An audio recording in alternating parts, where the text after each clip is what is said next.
পুরো মধ্যপ্রাচ্য জুড়ে চলছে তৃতীয় বিশ্বযুদ্ধের উত্তেজনা। আমাদের হাতে এসেছে গুরুত্বপূর্ণ আপডেট আন্তর্জাতিক সংবাদ। শুরুতেই থাকছে ডোনাল্ড ট্রাম্পের তেল যুদ্ধ, চীনকে রুখতে ইরান ও ভেনেজুয়েলাকে বলির পাঠা বানাচ্ছে আমেরিকা। এদিকে মার্কিন হামলার আশঙ্কায় বাংকারে আশ্রয় নিয়েছেন খামেনি। আরও জানাবো ইরানে হামলার প্রস্তুতির শেষ ধাপে এবারে যুক্তরাষ্ট্র। সব শেষে জানিয়ে দিব বিক্ষোভের উস্কানি দাতাদের প্রতি ইরানের প্রধান বিচারপতির হুঁশিয়ারি। এতক্ষণ শুনছিলেন হাতে থাকা আপডেট সংবাদের শিরোনাম, এবারে বিস্তারিত। তবে তার আগে অনুরোধ রইল ভিডিওটিতে একটি লাইক এবং কমেন্ট করে জানিয়ে দিন ভিডিও সম্পর্কে আপনার মূল্যবান মতামত। আরও জানিয়ে দিন ভিডিওটি কোথা থেকে দেখছেন বা কোন জেলা থেকে দেখছেন। ডোনাল্ড ট্রাম্পের তেল যুদ্ধ, চীনকে রুখতে ইরান ও ভেনেজুয়েলাকে বলির পাঠা বানাচ্ছে আমেরিকা। সরাসরি সামরিক সংঘাতে না গিয়েও চীনের বিরুদ্ধে এক অদৃশ্য কিন্তু ভয়াবহ যুদ্ধে লিপ্ত হয়েছেন মার্কিন প্রেসিডেন্ট ডোনাল্ড ট্রাম্প। আমেরিকার মূল লক্ষ্য এখন যে কোনো মূল্যে চীনের ক্রমবর্ধমান অর্থনৈতিক জয়যাত্রা রুখে দেওয়া। আর বেইজিংয়ের এই অগ্রযাত্রার মূল জ্বালানি হলো ইরানের সাশ্রয়ী মূল্যের তেল। ওয়াশিংটন খুব ভালো করেই জানে চীনের তেলের সাপ্লাই লাইন বিচ্ছিন্ন করতে না পারলে দেশটিকে দমানো অসম্ভব। আর এই ভূ রাজনৈতিক দাবার চালে বলি হচ্ছে ইরান ও ভেনেজুয়েলার মতো দেশগুলো। বিশ্বজুড়ে চলমান অধিকাংশ সংঘাতের নেপথ্যে ঘুরে ফিরে সেই একই কারণ বারবার উঠে আসছে, আর তা হলো তেল। সমালোচকদের মতে শুধুমাত্র তেলের নিয়ন্ত্রণ নিতেই ভেনেজুয়েলার অভ্যন্তরীণ রাজনীতিতে নগ্ন হস্তক্ষেপ থেকে শুরু করে প্রেসিডেন্ট নিকোলাস মাদুরোকে কোণঠাসা করার মতো চরম পদক্ষেপ নিয়েছে মার্কিন প্রশাসন। একই কারণে বছরের পর বছর ধরে ইরানের সঙ্গে পশ্চিমাদের সমর চলার আশঙ্কা তৈরি হয়েছে। তেলের এই বিশ্বযুদ্ধে আধিপত্য বজায় রাখতে ডোনাল্ড ট্রাম্প এতটাই মরিয়া যে প্রয়োজনে তিনি বিশ্বযুদ্ধ বাদিয়ে ফেলতেও দ্বিধা করবেন না বলে মনে করছে বিশ্লেষকেরা। বর্তমানে ইরানের তেলের সবচাইতে বড় এবং নির্ভরযোগ্য ক্রেতা হলো চীন। মার্কিন নিষেধাজ্ঞার কঠিন বেড়াজালে ইরানি তেলের বাজার সীমিত হয়ে পড়ায় তেহরান এখন তাদের উৎপাদিত তেলের প্রায় ৮০% বেইজিংয়ের কাছে রপ্তানি করছে। গত বছরের পরিসংখ্যান অনুযায়ী চীন প্রতিদিন গড়ে ১.৩৮ বিলিয়ন ব্যারেল ইরানি তেল ক্রয় করছে, যা দেশটির সমুদ্রপথে আমদানি করা মোট তেলের প্রায় ১৩.৪%। মূলত বিশেষ ছাড় বা ডিসকাউন্টের কারণে বেইজিংয়ের ক্রেতারা ইরানি তেলের প্রতি প্রবলভাবে আকৃষ্ট। তবে এই সম্পর্ক শুধু তেল কেনাবেচাতে সীমাবদ্ধ নয়, বরং দুই দেশের মাঝে রয়েছে দীর্ঘ ২৫ বছরের কৌশলগত সহযোগিতা চুক্তি।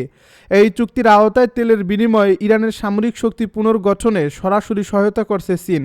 বিশেষ করে তেহরানের ব্যালিস্টিক মিসাইল ভান্ডার সমৃদ্ধ করতে চীন থেকে আনা রাসায়নিক সোডিয়াম পারক্লোরাইড গুরুত্বপূর্ণ ভূমিকা রাখছে। এই সামরিক ও অর্থনৈতিক সমীকরণই মূলত ট্রাম্প প্রশাসনের মাথা ব্যথার প্রধান কারণ হয়ে দাঁড়িয়েছে। এদিকে ইরান ও যুক্তরাষ্ট্রের এই ক্রমবর্ধমান উত্তেজনার প্রভাব সরাসরি পড়ছে বিশ্ববাজারে। জ্বালানি তেলের বাজারে অস্থিরতা শুরু হওয়ায় ব্রেন্ট ক্রুড এবং ডব্লিউটিআই তেলের দাম সাম্প্রতিক সময়ে সর্বোচ্চ পর্যায়ে পৌঁছেছে। সবশেষ তথ্য অনুযায়ী প্রতি ব্যারেল তেলের দাম $1.82 বৃদ্ধি পেয়ে দাঁড়িয়েছে $65.88। মার্কিন হামলার আশঙ্কায় বাংকারে আশ্রয় নিয়েছে খামেনি।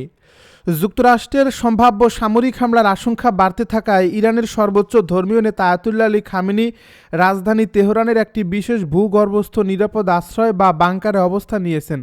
ইরান সরকারের ঘনিষ্ঠ দুটি সূত্রের বরাতে তথ্য জানিয়েছে ইরান ইন্টারন্যাশনাল। সূত্রগুলো জানায় সাম্প্রতিক সময়ে দেশটির শীর্ষ সামরিক ও নিরাপত্তা কর্মকর্তারা সম্ভাব্য মার্কিন হামলার ঝুঁকি বেড়েছে বলে সর্বোচ্চ নেতাকে সতর্ক করেন। এর পরিপ্রেক্ষিতেই খামেনিকে একটি সুরক্ষিত স্থাপনায় স্থানান্তরের সিদ্ধান্ত নেওয়া হয়। আশ্রয় কেন্দ্রটি অত্যন্ত শক্তিশালীভাবে সুরক্ষিত এবং এটি একাধিক ভূগর্ভস্থ টানেলের মাধ্যমে সংযুক্ত। জরুরি পরিস্থিতিতে দ্রুত স্থান পরিবর্তন ও যোগাযোগ বজায় রাখার সুবিধার কথা বিবেচনা করেই এই স্থাপনাটি ব্যবহার করা হচ্ছে বলে সূত্রগুলো দাবি করছে।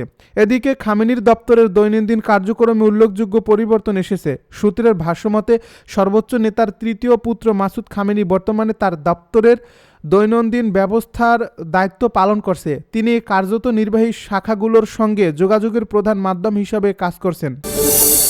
ইরানে হামলার প্রস্তুতির শেষ ধাপে যুক্তরাষ্ট্র। ইরানে হামলার প্রস্তুতির শেষ ধাপে রয়েছে এবারে যুক্তরাষ্ট্র। সম্ভাব্য এই সামরিক হামলার আশঙ্কায় ইরানের পাল্টা প্রতিক্রিয়ার জন্য প্রস্তুতি নিচ্ছে ইসরায়েল, যদিও এখনও এ বিষয়ে চূড়ান্ত সিদ্ধান্ত নেননি যুক্তরাষ্ট্রের প্রেসিডেন্ট ডোনাল্ড ট্রাম্প। রোববার ইসরায়েলি গণমাধ্যম চ্যানেল 12-এর বরাতে শাফাক নিউজ এ তথ্য জানিয়েছে। ইসরায়েলের চ্যানেল 12 জানায়, মধ্যপ্রাচ্যে যুক্তরাষ্ট্রের সামরিক বাহিনী মোতায়েন সম্পূর্ণ করতে আরও কয়েকদিন সময় লাগবে। বর্তমানে এই অঞ্চলে যুক্তরাষ্ট্রের সামরিক উপস্থিতি গত 8 মাসের মধ্যে সবচেয়ে বড় আকার ধারণ করছে।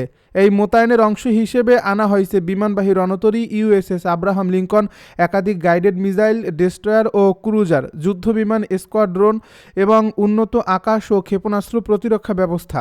এর আগে প্রেসিডেন্ট ট্রাম্প নিশ্চিত করেন ইরানের দিকে একটি বিশাল নৌভর অগ্রসর হচ্ছে। ডিসেম্বর 2025 থেকে শুরু হওয়া সরকার বিরোধী বিক্ষোভ দমনে তেহরানের কঠোর অবস্থানের পরিপ্রেক্ষিতে এই সতর্ক বার্তা দেওয়া হয় বলে জানিয়েছে ওয়াশিংটন। সাম্প্রতিক সময়ে পরিস্থিতি কিছুটা শান্ত হলেও মানবাধিকার সংস্থা human rights activist news agency জানিয়েছে, চলমান বিক্ষোভে এখন পর্যন্ত প্রায় 4,000 মানুষ নিহত এবং 10,000 মানুষ গ্রেপ্তার হয়েছেন। তবে দীর্ঘদিন ধরে ইন্টারনেট সংযোগ ব্যাহত থাকায় এসব তথ্য স্বাধীনভাবে যাচাই করা কঠিন হয়ে পড়ছে। বিক্ষোভের উস্কানিদাতাদের প্রতি ইরানের প্রধান বিচারপতির হুঁশিয়ারি। ইরানের প্রধান বিচারপতি গোলাম হোসেইনি মোহসেনি এজেই সম্প্রতি দেশ জুড়ে চলা বিক্ষোভের সন্ত্রাস, সশস্ত্র বাহিনীর উপর হামলা ও ধ্বংসাত্মক নেপথ্যে থাকা উস্কানিদাতাদের কঠোর শাস্তির হুঁশিয়ারি দিয়েছেন। রোববার দেশটির গণমাধ্যমে দেওয়া এক সাক্ষাৎকারে এই হুঁশিয়ারি দেন তিনি। দ্য টাইমস অফ ইসরায়েলের এক প্রতিবেদন থেকে তথ্য জানা যায়। গণমাধ্যমে দেওয়া এক সাক্ষাৎকারে গোলাম হোসেন বলেন, যারা এই আন্দোলনে ইন্ধন জুগিয়েছে এবং বিশৃঙ্খলা সৃষ্টি করছে তাদের বিচার করার ক্ষেত্রে সামান্যতম নমনীয়তা দেখানো হবে না। জীবনযাত্রার উচ্চ মূল্য ও ক্রমবর্ধমান মুদ্রাস্ফীতির প্রতিবাদে চলতি মাসের শুরুর দিকে যে বিক্ষোভ শুরু হয়েছিল তা দ্রুতই ইসলামী প্রজাতন্ত্রের ধর্মীয় নেতৃত্বের বিরুদ্ধে একটি বড় ধরনের আন্দোলনের রূপ নেয়। একে গত কয়েক বছরের মধ্যে ইরানের নেতৃত্বের জন্য সবচেয়ে বড় চ্যালেঞ্জ হিসেবে দেখা হচ্ছে। জোর দিয়ে ইরানের প্রধান বিচারপতি জানান, যারা অস্ত্র হাতে তুলে নিয়েছে, মানুষ হত্যা করছে কিংবা অগ্নিসংযোগ ও ধ্বংসযজ্ঞের মাধ্যমে জনজীবন বিপন্ন করছে তাদের বিচার হবে আপোষহীনভাবে। ন্যায়ের স্বার্থেই এই অপরাধীদের কঠোরতম শাস্তি নিশ্চিত করা হবে বলে তিনি দৃঢ় প্রত্যয় ব্যক্ত করেন। গত 28 ডিসেম্বর থেকে জীবনযাত্রায় ব্যয় ও অসহনীয় মূল্যস্ফীতির প্রতিবাদে বিক্ষোভ শুরু করে ইরানে। এরপর মাত্র কয়েকদিনের মধ্যে দেশটির 31টি প্রদেশের প্রায় সবগুলো শহর গ্রামে দাবানলের মতো ছড়িয়ে পড়ে বিক্ষোভ এবং দিনকে দিন বিক্ষোভের তীব্রতা বাড়তে থাকে। উল্লেখ্য, সরকারের কঠোর পদক্ষেপের ফলে বর্তমানে রাজপথের বিক্ষোভ অনেকটা কমে এলেও জনমনে চাপা উত্তেজনা রয়ে গেছে।